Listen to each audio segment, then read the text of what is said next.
बिस्मिल्लाहिर्रहमानिर्रहीम। लाखों करोड़ों दुरूदो सलाम मोहम्मद मुस्तफ़ा सल्लल्लाहु अलैहि वसल्लम और आले मोहम्मद पर। मैं हूं उमर दराज गोंदल।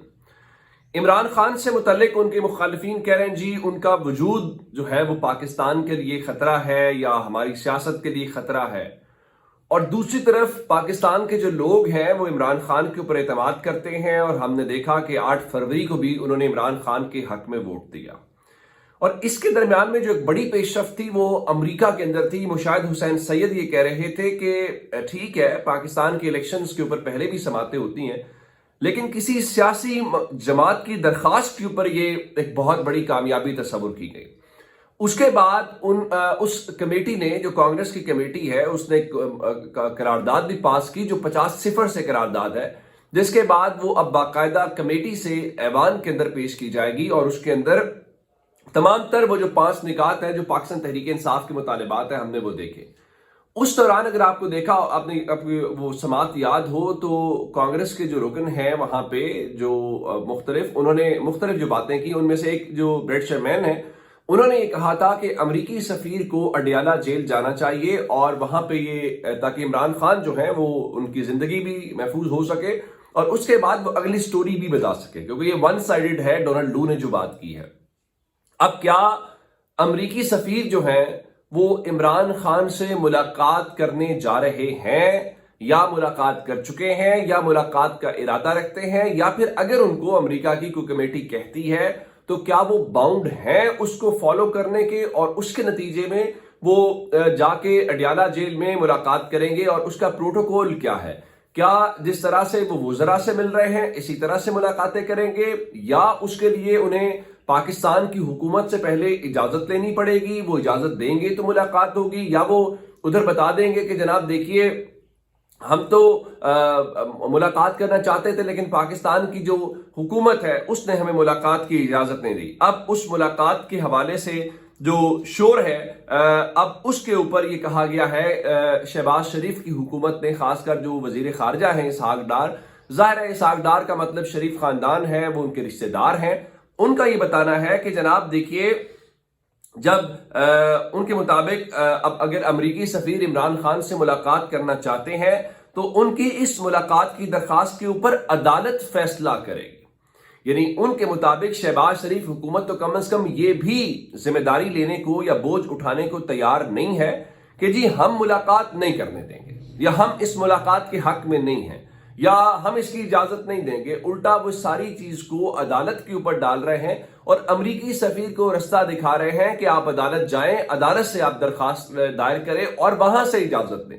इसका एक पहलू ये भी है कि हुकूमत को शायद रियलाइजेशन है या उनको ये अंदाजा है कि अमरीकी सफीर जो है वो मुलाकात करेंगे या मुलाकात करना चाहते हैं। जाहिर है कि अगर ऐसी बात आती है तो शहबाज शरीफ हुकूमत जब मुलाकात की इजाजत देगी तो भी लोग कहेंगे कि आपने खुद मुलाकात की इजाजत दी है, और जाहिर है उस मुलाकात के ऊपर शोर तो मचेगा, वो एक बहुत बड़ी खबर भी होगी, और उसके बाद अमेरिका स्टेटमेंट क्या देता है या पाकिस्तान तहरीक इंसाफ जो है वो क्या स्टेटमेंट देती है, उसके भी कुछ ना कुछ नतायज होंगे।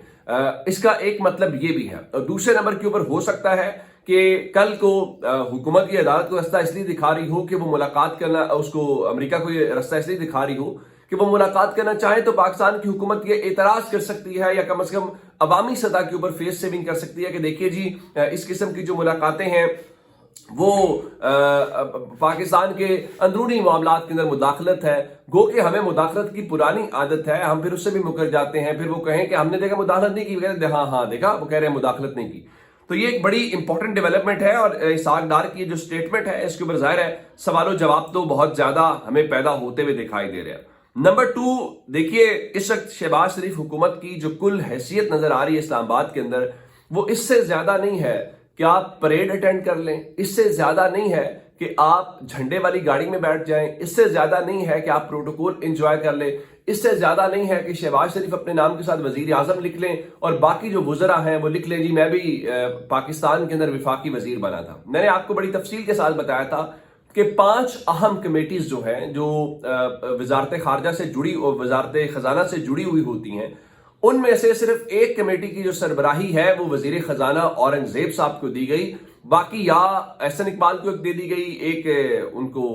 اسحاق ڈار کو دے دی گئی نجکاری والی، باقی وزیر اعظم نے خود رکھ لی تو ایک ان کے حوالے دی گئی۔ اب اس کا مطلب یہ تھا، سب جانتے ہیں کہ اورنگزیب صاحب اور محسن نقوی جو ہیں یہ دونوں، ان کو کون لے کے آیا ہے، اور اب تو رانا ثناءاللہ نے بتا دیا ان کا، یہ بڑے اچھے فیصلے ہم نے کیے ہیں، اصل میں ان فیصلوں کے اندر ہی ہماری حکومت کی صحت ہے، ہماری حکومت کی ضمانت ہے، اس میں کوئی الگ بات ہمیں نظر نہیں آ رہی۔ اب جب آپ نے یہ کیا تو اگلوں نے پھر آپ کو لائن حاضر کیا اور آپ کے جو ذرا نٹ بولٹ ہے وہ ٹائٹ کیے۔ اب ذرا اندازہ لگائیے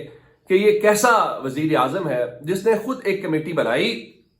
اس کمیٹی سے اگر یہ کہا جائے کہ جو اقتصادی کونسل کی کمیٹی ہے کہ اس کمیٹی سے اگر شہباز شریف کو ہی نکال دیا گیا ہے تو یہ کہنا ہرگز بھی غلط نہیں ہوگا۔ اقتصادی رابطہ کمیٹی جو جس کے سربراہی شہباز شریف کے پاس تھی، دوسرے لفظوں میں یہ سمجھا جائے کہ شہباز شریف سے انہوں نے اس کمیٹی کی سربراہی واپس لے لی ہے اور کہا ہے کہ یہ آپ نے پاس نہیں رکھنی، وہ جس کو ہم لے کے آئے ہیں آپ نے اس کو دینی ہے۔ تو آج خبر یہ آئی ہے کہ وہ جو شہباز شریف نے پہلے اقتصادی رابطہ کمیٹی بنا کے خود سربراہ بنے تھے، وہ کمیٹی 24 گھنٹے بھی نکال نہیں سکی اور شہباز شریف نے یو ٹرن لیا، یہ کہہ لیجئے شہباز شریف نے سرنڈر کیا، یہ کہہ لیجئے شہباز شریف نے ہاتھ جوڑ کے معافی مانگ کے کہا بھائی آپ بتائیں، حکم کریں، جو رانا ثناءاللہ کی زبانی کہ ان چند دنوں کے اندر بھی کچھ ایسے معاملات ہوئے ہیں کہ اگر شہباز شریف کی جگہ کوئی اور ہوتا تو تلخی ہو جاتی۔ اب بتایا گیا ہے کہ جناب ایک بار پھر ایک نئی کمیٹی جو ہے وہ تشکیل دے دی گئی ہے اقتصادی رابطہ کمیٹی کی، اور